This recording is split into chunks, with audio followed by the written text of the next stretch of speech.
អង្គរទឹកដីបេតិកភណ្ឌនិងវប្បធម៌ដ៏អស្ចារ្យដែលកំពុងតែលម្អខ្លួនដោយសម្រស់ធម្មជាតិពណ៌បេតុងខ្ចីត្រជាក់ភ្នែកនិងពោពេញទៅដោយភាពរស់រវើកក្នុងរដូវកាលបៃតងដ៏ស្រស់ត្រកាលប្រចាំឆ្នាំ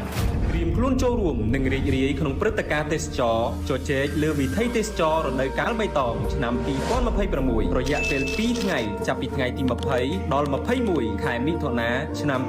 2026វេលាម៉ោង6ល្ងាចតទៅនៅសួនព្រះអង្គជ័យព្រះអង្គចោមក្រុងសៀមរាបក្រោមអធិបតីភាពដ៏ខ្ពង់ខ្ពស់របស់ឯកឧត្តមហួតហៈរដ្ឋមន្ត្រីក្រសួងទេសចរព្រមទាំងមានការសម្ដែងនៅទស្សនីយភាពរបាំប្រពៃណីខ្មែរនិងសហសម័យជាច្រើនទន្ទឹមនឹងការសម្ដែងសិល្បៈលោកអ្នកអាចចូលរួមជាវផលិតផលក្នុងពិព័រណ៍ផលិតផលខ្មែរទន្ទឹមនឹងនោះនឹងមានការពិភាក្សាលើប្រធានបទសក្តានុពលទេសចរតំបន់បេតិកភណ្ឌនិងវប្បធម៌ក្នុងរដូវកាលបៃតងដើម្បីស្វែងយល់និងជជែកវែកញែកពីភាពទាក់ទាញរបស់រដូវកាលបៃតងមិនត្រឹមតែប៉ុណ្ណោះលោកអ្នកនឹងរីករាយនឹងរាំលេងកម្សាន្តជាមួយនឹងការប្រគំតន្ត្រីដ៏ធំសម្បើមដោយតារាចម្រៀងល្បីៗដែលជាទូតសុឆន្ទៈរបស់ក្រុមហ៊ុនវឌ្ឍនៈទាំងពីររាត្រីចូលរួមទស្សនាដោយសេរីមកកម្សាន្តនៅសៀមរាបរួចជួបគ្នានៅក្នុងកម្មវិធីជជែកលើវិថីទេសចររដូវកាលបៃតងឆ្នាំ